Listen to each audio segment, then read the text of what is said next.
India ने launch किया है ऑपरेशन सद्भाव। ये ऑपरेशन किससे रिलेटेड है, कौन से देशों के लिए लॉन्च किया गया है, और ये अगर आप जानते हैं तो एग्जामिनर के फेवरेट क्वेश्चंस में से एक हैं। आपसे पूछा जाता है ऑपरेशन सद्भाव कौन से देश में लॉन्च किया गया। इसके साथ साथ इसमें जो डिस्ट्रीब्यूशन होता है वो भी बहुत इंपॉर्टेंट होता है। तो इस वीडियो में हम इस ऑपरेशन सद्भाव के बारे में समझेंगे, और ये जो ऑपरेशन सद्भाव लॉन्च किया गया है जिस साइक्लोन के लिए, उसको भी हम समझेंगे। तो सबसे पहले मैं स्टार्ट करता हूँ और आपको बताता हूँ कि ये जो ऑपरेशन सद्भाव है ये इंडिया ने लॉन्च किया है टाइफून यागी के आफ्टरमाथ के बाद। अभी आपको पता होगा टाइफून यागी आया हुआ था, और इसकी वजह से जो साउथ ईस्ट एशिया के देश हैं वो बहुत प्रभावित हुए, और ये अभी तक का साल का सबसे पावरफुल ट्रॉपिकल साइक्लोन बना हुआ है। मतलब अब इसके बाद कोई और पावरफुल आ जाए तो वो अलग बात है, अभी तक इससे पावरफुल जो साइक्लोन है अभी तक नहीं आया है।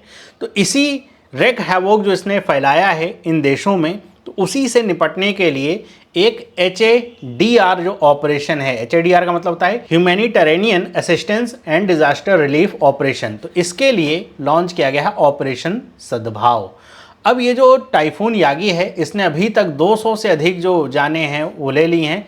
206 से अधिक जो जान है वो तो शायद वियतनाम में ही चली गई, बाकी देशों को मिलाइए तो ये 200 से अधिक ये नंबर बढ़ेगा ही।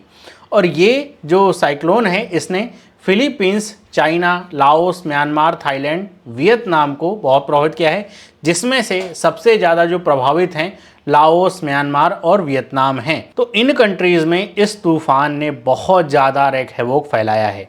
अगर हम इस तूफ़ान की बात कर रहे हैं तो सबसे पहले ये जो टाइफून है या तूफ़ान कहें, चक्रवात कहें, इसने जो लैंडफॉल किया है वो फिलीपींस में किया है। अभी आपको मैं मैप भी दिखाऊंगा इसका पूरा कि कैसे ये चला है।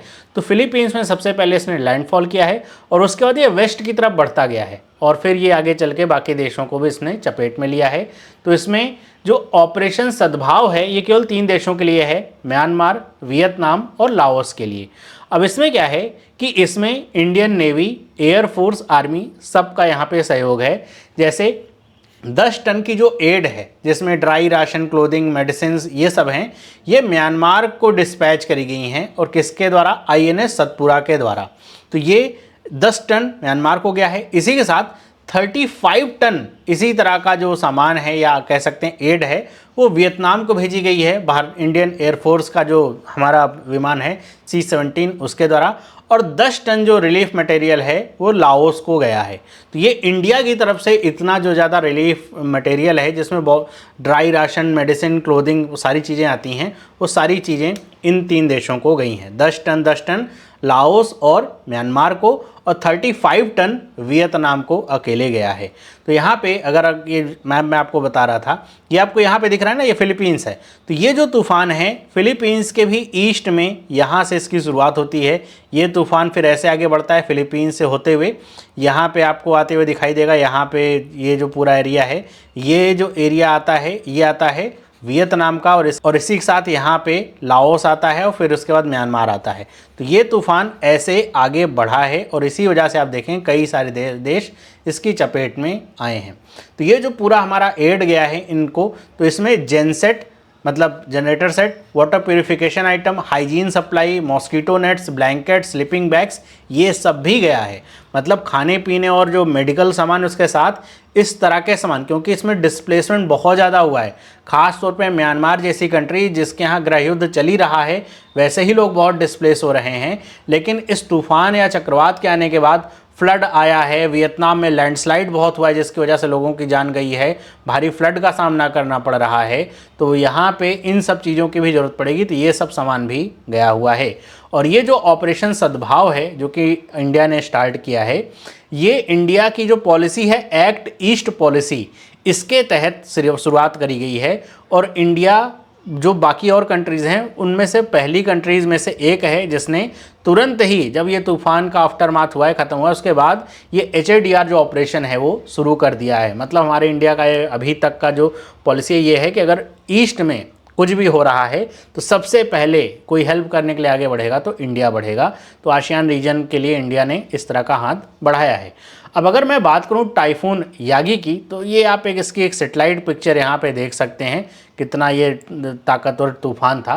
तो तो ये जो यागी है ये ओरिजिनेट होता है लो प्रेशर एरिया जो कि नॉर्थ वेस्ट था पलाऊ में, द फिलीपींस से भी नॉर्थ ईस्ट ऐसे जाने पे, और उसके बाद ये पहला वायलेंट टाइफून बनता है सीजन का जो कि कैटेगरी 5 का ये तूफान बन जाता है। मतलब शुरुआत होती है इसकी और धीरे धीरे बहुत ताकतवर बनता जाता है, और अब ये माना जा रहा है कि अभी तक का ये सेकेंड स्ट्रॉन्गेस्ट ट्रॉपिकल साइक्लोन बना है।